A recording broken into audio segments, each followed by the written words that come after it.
Hiya guys, John here from Warrior Spirit Martial Arts in North Wales. I just thought I'd check in today with a quick episode. It's going to be a bit of a controversial one, so I'm ready for the comments or any kind of engagement or discussion you've got about the matter. So hopefully it'll give you a bit of a boost in confidence about your martial arts, give you a bit, I don't know, maybe open your mind a little bit, but we'll see how we go.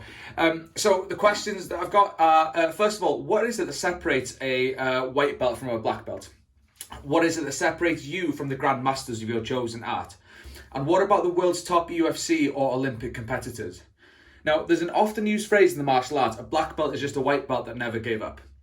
Well, it's a little bit oversimplified and maybe a bit cutesy. There's some truth to it. I think the only difference between the world's most prestigious martial artists and us is simply this. They've been doing the martial arts longer and they have more experience. Of course, those that have come before us deserve respect and recognition because they have laid the path for us to follow.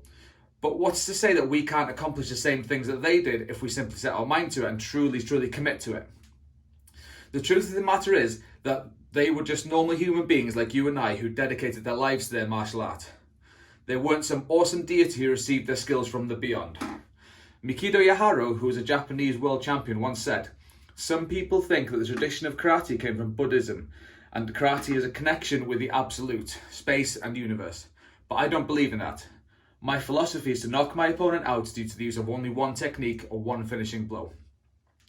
Motivational speaker Brian Tracy has a quote that sums us up quite nicely. "No one is better than you and no one is smarter than you. Everyone has pretty much the same average talents and abilities."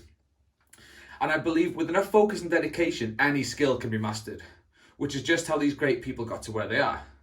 So with that being said, of course they deserve the same respect as any great person, but do we sometimes tend to put them on a pedestal and deify them? Do we see them as these incredible and godlike men and women who are so far beyond us that they deserve worship? It's easy to assume that these great masters and those that came before us to achieve amazing things, lived perfect lives, and had incredible self-discipline and noble hearts. Famous karate practitioner Choki Motobu said, "It is necessary to drink alcohol and pursue other fun human activities. The art, which is karate, of someone who is too serious has no flavour." While obviously I'm not suggesting that drinking will improve your karate in any way, I think this quote demonstrates the masters weren't just rigorous, stiff old men who did nothing but train. It sounds like they were pretty normal. In fact, another past master, Chotoku Kian, went so far as to say that to be a true martial artist, training in karate is not enough. One must also associate with prostitutes and get involved in drinking competitions. So are we to glorify these men and hold them up as perfect examples of how to live? Do we sweep these less pleasant truths and aspects under the rug just to maintain pristine reputations? Or do we simply accept that they, like you and I, were just normal people who spent a lot of time practicing their art and therefore became awesome at it? To take this a step further then, what about us and our relationships with our students and those who choose to train with us? I don't feel it's right to project a false impression of myself as a flawless human being that is the pinnacle of the martial arts Do ethos, the character development.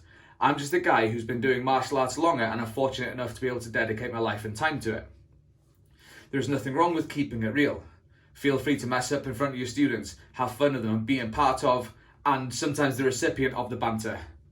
Nobody in this world is better than anybody else, though there are certainly some in the field of our field of endeavour who would seem to disagree. Karate aims to build character, improve human behaviour and cultivate modesty. It does not, however, guarantee it. That's from Yasuhiro Konishi. I should have read that and practiced it before saying it, but there we go. The founder of Shindo Jinjin-ryu Karate. Now, just remember to like and subscribe, and if you agree or disagree, let me know in the comments below. I'd love to know what you think either way. I'm always happy for a debate. Okay, all the best. See you soon.